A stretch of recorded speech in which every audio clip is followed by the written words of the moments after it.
Alors bonjour à tous, bienvenue dans votre petit podcast ciné un peu familial.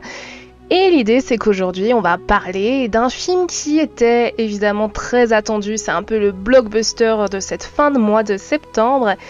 Il a déjà fait couler beaucoup d'encre avant même sa sortie parce qu'il a créé beaucoup d'attentes. Je parle bien sûr de Megalopolis de Francis Ford Coppola.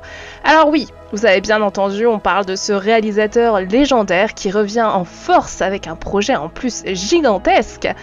Alors, les attentes étaient-elles trop élevées pour le résultat ? Bon, quoi qu'il en soit, aujourd'hui je vais vous donner 6 raisons d'aller absolument, n'est-ce pas, voir ce film. Alors c'est parti. Raison numéro 1, évidemment, on vient de le mentionner, c'est Francis Ford Coppola lui-même. C'est vraiment le monstre sacré du cinéma. Ce type, c'est tout simplement l'un des plus grands réalisateurs de tous les temps. Bon, il faut dire que le cinéma en lui-même n'est pas si vieux que ça. Donc on lui doit, je sais pas, Le Parrain, Apocalypse Now, bref, des films qui ont un petit peu à leur échelle marqué l'histoire du cinéma. Alors à 85 ans, au lieu de pourrir en EHPAD, il revient avec un projet qui lui tient à cœur depuis apparemment des décennies, et rien que ça. Et rien que pour ça, quelque part, Megalopolis, c'est un peu un événement. À une époque où les films cartons sont pas si nombreux que ça, on a tendance à se raccrocher à ces légendes du cinéma. C'est un peu comme si Beethoven finalement revenait pour un dernier concert. Alors, la raison numéro 2, elle saute aux yeux, c'est que le scénario en lui-même est vraiment ambitieux. Alors Megalopolis, c'est l'histoire déjà d'une société utopique, ce qui provoque souvent des films assez sympas à regarder ou alors des énormes déceptions, petit spoil. Et dans cette société utopique, en fait, elle cherche à se reconstruire après, comme bien souvent, une grande catastrophe. Mais attention, c'est pas juste une énième dystopie, non. Coppola nous promet cette fois une réflexion sur l'avenir des grandes villes, l'architecture, la technologie. Bref, c'est un film qui veut vraiment faire réfléchir tout en nous mettant des paillettes dans les mirettes. Oui, évidemment, vous avez compris, c'est un film à grand spectacle qui nous en met plein la vue. Alors, certains disent même qu'il s'agit de son projet le plus ambitieux depuis Apocalypse Now. Et c'est vrai que sur le papier, forcément, ça donne quand même envie. Raison numéro 3, c'est évidemment que Coppola ne fait jamais les choses à moitié et on se retrouve cette fois encore avec un casting vraiment XXL et une avalanche de stars. Alors, accrochez-vous parce que c'est une vraie avalanche. On retrouve Adam Driver, ça c'est pour les haters, je le mets en premier, j'aime bien, Forest Whitaker, mais aussi Nathalie Emmanuel, Laurence Fishburne, Jon Voight... j'en ai oublié une 50aine, mais franchement bien d'autres. Sérieusement, chaque acteur est hyper connu.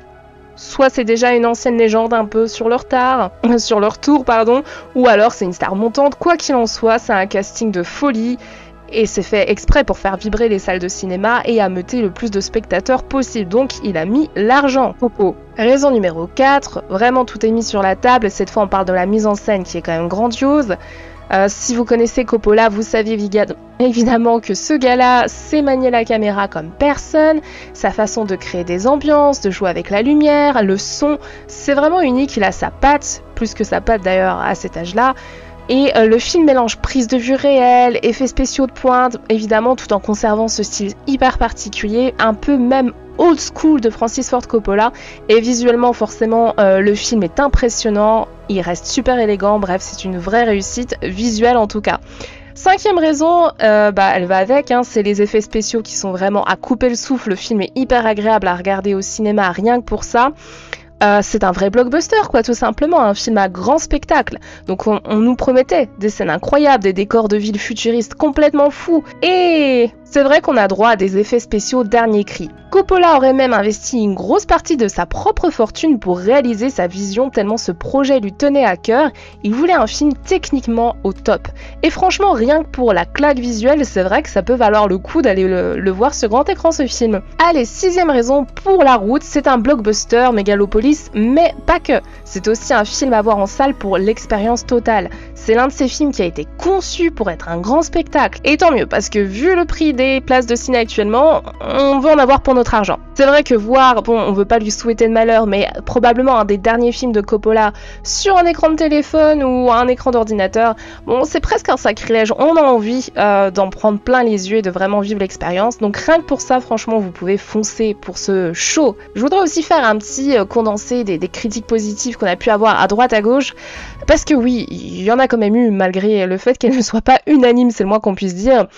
Alors globalement, qu'est-ce que les critiques en disent? Bon, elles sont assez partagées, hein, on va pas se voiler la face.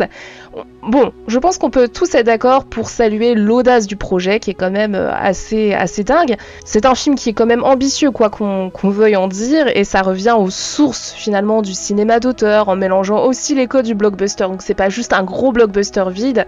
Bon, c'est quand même pas mal, la richesse visuelle du film, elle est quand même assez fascinante, et ça pousse aussi sur le côté réflexion, l'avenir autour des villes. Bon, en gros, c'est un film qui est quand même plongé dans l'actualité, et les fans inconditionnels du réalisateur seront sans doute séduits. Bon, on peut quand même pas faire de critique complète de Megalopolis sans mentionner les points négatifs qui sont quand même bien présents.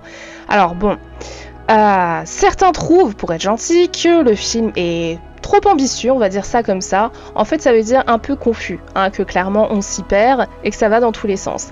Alors, avec un tel scénario, c'est vrai que Coppola, de toute façon, prenait des risques. Hein. Quand on veut promettre trop de choses, c'est difficile derrière d'assurer. Et pour certains, bah là, carrément, il s'est un peu planté et il en a fait trop. Alors, d'autres trouvent, et j'en fais partie, que le rythme, pour moi qui est super important dans un film, j'ai tendance à m'ennuyer dès que ça n'est pas très soutenu, et j'ai trouvé que ce film était un peu inégal également en rythme, et je ne crois pas être la seule. En gros, voilà, il s'étire un peu en longueur, et à l'occasion, on s'ennuie un petit peu, et on est bien content d'avoir pris des pop-corn pour s'occuper. Bref, on est d'accord, c'est un film qui ne plaira peut-être pas à tout le monde. Ça peut être aussi ce qui fait son charme, non? Non, plus sérieusement, ça en vaut le coup, évidemment, pour la promesse des effets visuels, pour l'expérience immersive et le grand spectacle, hein, tout simplement. Mais en tant que film, je n'ai pas été incroyablement transporté par l'univers proposé dans ce Coppola. Néanmoins, à vous de vous faire votre propre avis. Vous avez maintenant quand même 6 bonnes raisons d'aller voir le film Megalopolis. Bon, c'est quand même un film porté par un réalisateur mythique, un casting de rêve et une ambition folle. Au final, est-ce qu'on pouvait ne pas être déçu avec toutes ces promesses? Bon, donc comme d'habitude, n'hésitez pas à laisser votre avis dans les commentaires. Et en attendant, on se retrouve sans doute très vite pour un prochain podcast consacré à un prochain film ou à une série. Prenez soin de vous!